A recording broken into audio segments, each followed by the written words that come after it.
Hello dear students. इस video में हम लोग बात करेंगे सीए इंटर में कॉस्ट और एफएम सब्जेक्ट में मई 24 में जो एग्ज़ाम देने वाले हैं, स्पेशली जो ओल्ड सिलेबस के बच्चे हैं वो न्यू सिलेबस में जो आए हैं उनके लिए क्या क्या चेंजेस है। ठीक है, तो चेंजेस क्या है, पहले हम लोग कॉस्ट की बात कर लें। तो कॉस्ट में यदि आप इंस्टीट्यूट के साइट पे जाके नया मटेरियल देखोगे तो कॉस्ट में एक खुशखबरी जैसा ही है कि there is a reduction is in the content. You will not find anything called as contract costing. Contract costing नाम का चैप्टर हटा दिया गया, बाकी पूरा का पूरा मॉड्यूल सेम है। एक चीज़ और बताना है कि आपके क्वेश्चन पेपर के पैटर्न में थोड़ा सा चेंजेस है, बस कि पहला 30 मार्क्स आपको एमसीक्यू मिलेगा और वो एमसीक्यू किस तरह का है वो मैं आपको दिखाऊंगा कैसा एमसीक्यू है। ठीक है, बट एक बार पहले ये समझ लो कि इसमें सब कुछ सेम है, सिर्फ कॉन्ट्रैक्ट कॉस्टिंग नाम का जो चैप्टर था छोटा सा, जो आपका फेवरेट था, इजी भी था, वो हटा दिया गया है। तो इससे क्या इंस्टीट्यूट को स्कोप मिल गया कि उसका एक चैप्टर हटाने से स्कोप मिल गया कि वो एमसीक्यू के माध्यम से क्वेश्चंस में कवर हो जाएगा और बाकी चैप्टर्स कवर्ड रहेंगे जैसे रहेंगे।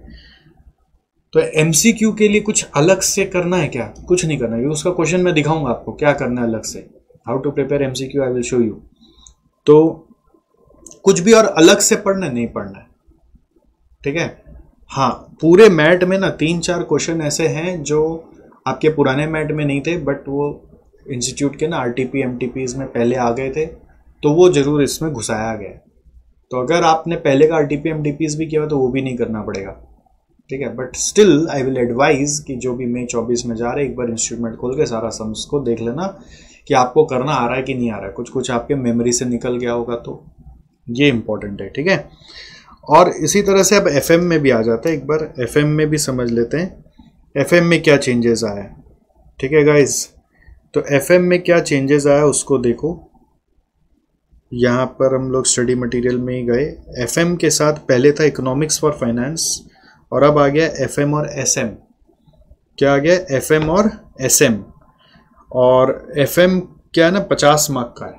थोड़ा सा ध्यान क्या रखना है, एफएम सिर्फ 50 मार्क का है और 50 मार्क के लिए चैप्टर्स थोड़ा सा ज़्यादा है। मतलब एफएम में मेरे को लग रहा है इस बार एफएम एसएम मिला देना तो थोड़ा टाइम ज़्यादा लगेगा, इवन कॉस्ट से भी, ऐसा मेरे को लग रहा है। तो एफएम में एक चैप्टर हटा दिया गया है। अगर आप ध्यान देंगे कि इसमें ये सारा पहले भी था, scope, types of financing, ratio analysis, cost of capital, capital structure, leverage, ये सब पहले भी था। एक चैप्टर एफएम में से हटा दिया गया है और वो है risk analysis in capital budgeting.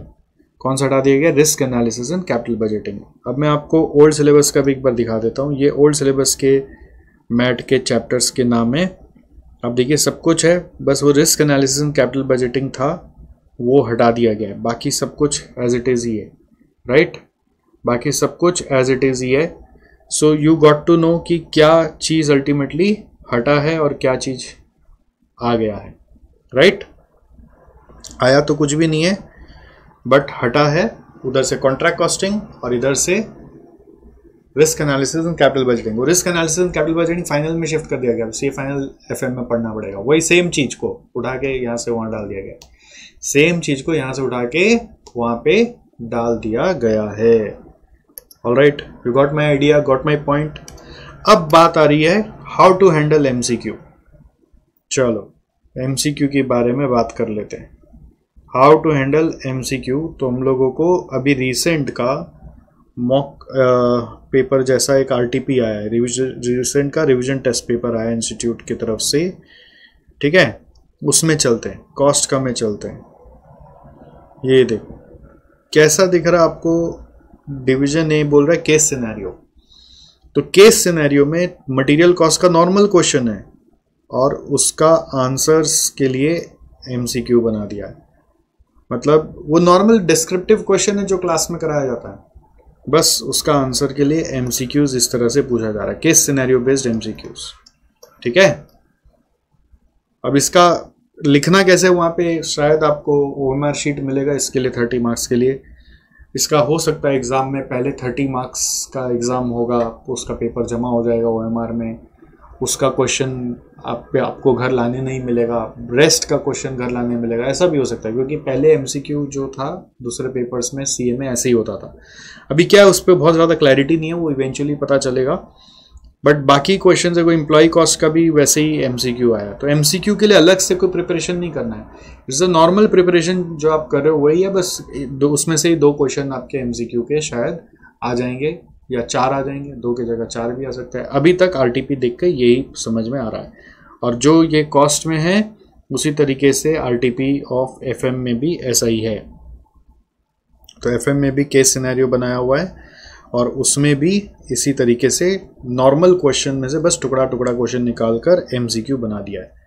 ठीक है, तो ये तो अच्छा चीज़ है, ये तो इनफैक्ट बेटर है, इसलिए कि इस बहाने हम लोगों को पता तो चला कि एमसीक्यू के लिए कुछ पढ़ना ही नहीं है, नॉर्मल क्वेश्चन है और उस क्वेश्चन को सॉल्व करने का जो स्टेप्स है उसका एक एक स्टेप या वर्किंग नोट कर लेकर क्वेश्चन बना दिया है।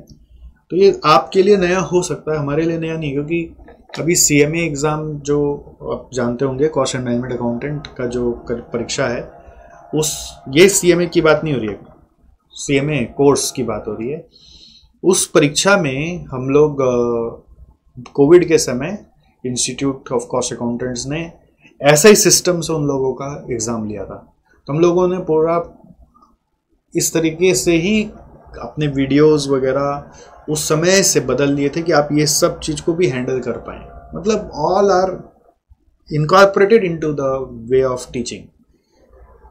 ठीक है, और ऐसा मतलब सीएमए के लिए किया था, तो उसका रिफ्लेक्शन थोड़ा थोड़ा सीएमए अलग से बैच बना के हम लोगों ने जब रिकॉर्ड किया था, तो उसमें भी इस तरह से ही पढ़ाया था कि ये सब भी आप आराम से कर पाएँ। बेसिकली पॉइंट ये नहीं है कि हमने किया था, पॉइंट ये है कि आपको कुछ और करना ही नहीं है, एफर्ट बस क्वेश्चन आएगा पढ़ पढ़ के करना है। प्रैक्टिस के लिए आरटीपी एक बार करो, बाद में भी कुछ दिन बाद इंस्टीट्यूट से एमटीपी भी आ जाएगा, तो एमटीपी सॉल्व करोगे, आपको सब समझ में आ जाएगा कि सब कुछ सही है। तो there is no need of taking class just for because syllabus has change, या इफ यू फील दैट कि आपको कॉन्सेप्ट्स आता नहीं है, आपका कंसेप्ट हिला हुआ है, ऐसा हो सकता है ना, आपका कंसेप्ट हिला हुआ है, आपको पता है, आपको चैप्टर से डर लगता है, आपको चैप्टर छोड़ के जाना चाहते हैं, आपका उससे सम्स बनता नहीं है, आपको समझ में आता नहीं, आप या सम्स खाली मिलाते हैं, तो उस केस में देखो क्लास ले लेने से एक अंडरस्टैंडिंग डेवलप हो जाएगी जो आपको आगे भी फाइनल में हेल्प करेगा। जैसे फाउंडेशन की अंडरस्टैंडिंग इंटर में हेल्प करती है, इंटर की अंडरस्टैंडिंग फाइनल में हेल्प करती है। अच्छा से बीकॉम पढ़ा होता है और फिर सीए करने आते हो तो उसकी अंडरस्टैंडिंग इंटर में हेल्प करती है। वैसे इंटर की अंडरस्टैंडिंग फाइनल में हेल्प करती है, हर जगह हेल्प करती है, तो इसको लाइटली मत लीजिएगा। बस आपसे यही रिक्वेस्ट है, और आप बस जो बातें आपको बताया उसको फॉलो करें और अच्छे से पढ़ें और एक बार में इस बार में सी इंटर पास करें। और एक ख़ास बात, जब एग्ज़ाम आता है तो एग्ज़ाम के 3 महीना पहले अप्रॉक्सीमेटली हम लोग आप लोगों के लिए लेके आते हैं मॉक टेस्ट संग्राम नाम का एक सीरीज़, बहुत ज़बरदस्त सीरीज़ होता है हमारा मॉक टेस्ट संग्राम नाम का सीरीज़। क्या होता है मॉक टेस्ट संग्राम, जिसमें हम आपको ऑल सब्जेक्ट्स का मॉक टेस्ट करवाते हैं 2 फेज़ में। तो उसके बारे में यूट्यूब में ऑलरेडी वीडियोज़ है, बाद में कभी आप अलग से उसका वीडियो फिर से आएगा तब जरूर देखिएगा। और मॉक टेस्ट में पार्टिसिपेट ज़रूर से आपको करना है, जिससे कि आपका परफॉर्मेंस नेक्स्ट लेवल पे चल जाए। और जो भी मॉक टेस्ट होगा वो नए पैटर्न के हिसाब से होगा, तो it will help you that way also. ठीक है, thank you so much, bye bye, see you.